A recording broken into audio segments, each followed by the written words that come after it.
Hello Taurus, Sun, Moon Rising and Venus Signs. Kamusta kayo? Sana po nasa mabuti kayong kalagayan. Welcome back po sa Star Tarot. At kung bago kayo dito, welcome din po kayo. Please subscribe, like, share my videos, and leave me a comment kung nakaresonate po kayo. Thank you. So, tingnan natin yung mga mensahe ni Universe para sa iyo at this time. We have Judgment, no? Pauna mensahe ninyo. So, maari, no, na meron ditong awakening na mangyayari. May mga realizations kayo na mangyayari dito because you will be doing some kind of review of assessment, no, of what is happening in your life. Siguro ngayon, mapapaisip kayo, no? This is the period wherein makakapagnilay-nilay kayo, makakapagmuni-muni kayo at makakapag-isip-isip kayo ng ano man ang mga bagay na nangyayari sa buhay ninyo. Ano kaya yung mga dapat kong gawin? 'Di ba? So, kaya maaari, no, na meron kayong self-discovery dito, meron kayong madidiscover about yourself, meron kayo ditong maaalala, yung ganon, no? Kaya good luck sa iyo. With the Knight of Wands, no, this is about intuition. No, this is reminding you na kung ano man ang gagawin ninyo, ano man yung mga decisions na maaaring iisipin ninyo sa ngayon, always listen and follow what your intuition is telling you. Okay? Kailangan na pakinggan ninyo lagi ang inyong intuition because 'di ba, yung intuition, guidance yan sa atin ng universe, no? Ang intuition natin, that is the portal of divine guidance. Kaya kailangan lagi tayong nakikinig diyan, lagi tayong sumusunod dyan, no, para makasiguro tayo na we are on the right path. Okay? At tsaka siguro may ano kayo ngayon, may travel, no? May travel. Siguro meron kayong pupuntahan that could be related to opportunities, no? Yun ang napipick up ko dyan. With the Chariot, this is also travel. Wow. So, this could be land travel na nagagawin ni Taurus. So, kung saan man kayo papunta, ano man ang inyong gagawin, so mag-iingat kayo and good luck sa inyo. Pwede na ang iba sa inyo rito is kung ano man ang pupuntahan ninyo, you're going to be super excited sa ngayon. You will be motivated kasi mas ano na kayo ngayon, mas mas confident kayo about yourself. Kasi galing kayo sa tagumpay, no? Galing kayo sa pag-succeed dito sa kung ano man ang kunyari. Trabaho man yan, task man yan, problema man yan na kinaharap ninyo, whatever the case may be, nanggaling kayo sa tagumpay dito, no?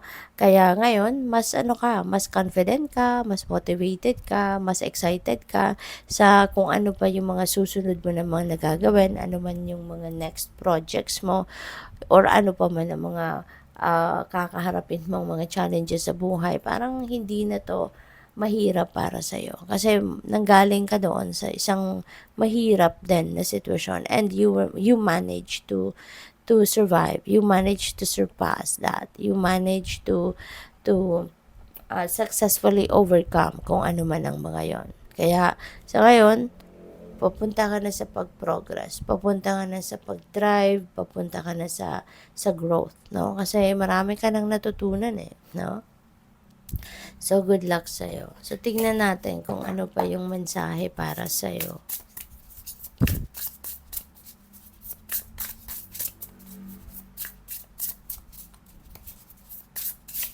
By the way, Taurus, maraming salamat for subscribing to my channel. And if you haven't subscribed yet, subscribe na po kayo, okay?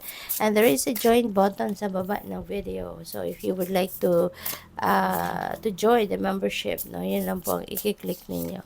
So, limitations, inspire innovations. Ayan. So, siguro sa ngayon, ang iba sa inyo is parang you're limited ang galaw ninyo, no? Limitado, restricted siguro kayo.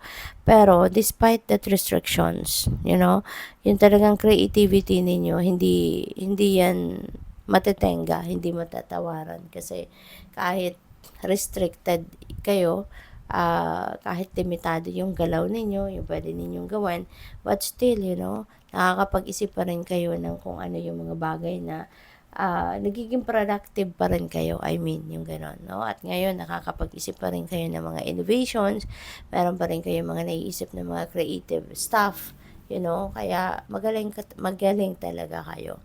So, fill your cup with sacred giggles. Fill your cup with sacred giggles. Okay? Hindi kailangan na maging malungkot. Diba? Always choose to be happy. Always choose to be lighthearted. Always choose to be excited, no? Kasi lagi naman, 'di ba? Kahit mayroon tayong restriction sa buhay, there will always be a silver lining to that. There will always be some positive aspect to that situation. Kaya, yun ang lagi nating puntahan. Yun ang lagi nating tignan, kung ano ang positibo sa ating sitwasyon. Rather than mag-focus tayo sa kung anong ikinalulungkot natin, no? Let's always make sure na i-transmute natin yung mga sadness na yan, yung mga negative energy na yan. I-transmute natin yan lagi into something positive.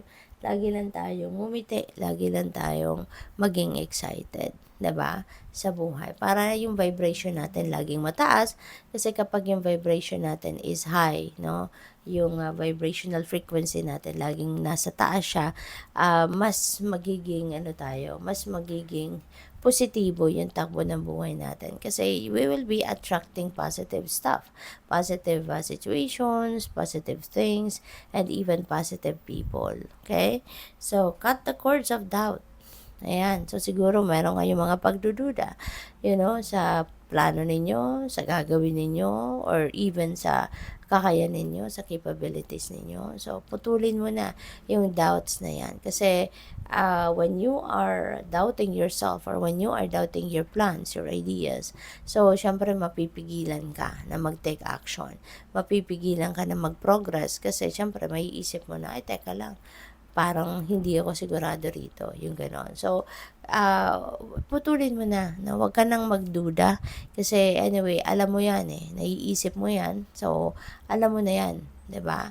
Alam mo kung yan ay tama, kung yan ay mabuti, kung yan ay maganda, 'di ba? Kasi that comes to your mind, 'di ba? So, alam mo yan sa sarili mo, no? Alam mo yan sa sarili mo na this is what I want, this is what I need to do, 'di ba?